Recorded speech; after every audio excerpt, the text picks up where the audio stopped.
Pamiarsa Desa Wisata Penglipuran Pacang ketutup saking pengerau wisatawan salami araina ring tanggal 6 Agustus sanejagirau.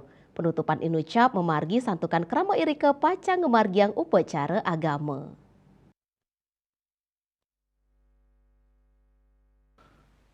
Klien adat Penglipuran Iwan Budiarto Mausang upacara agama sana Pacang kemargiang ring tanggal 6 Agustus inggih punika Tirta Yatra ke Pura Tirta Empul mewah Pura Puncak Penulisan. Tirta Yatra pinaka edan upacara resigana melaspas mewah Pasupati Pelawatan Ratu Gede Murupa Barong.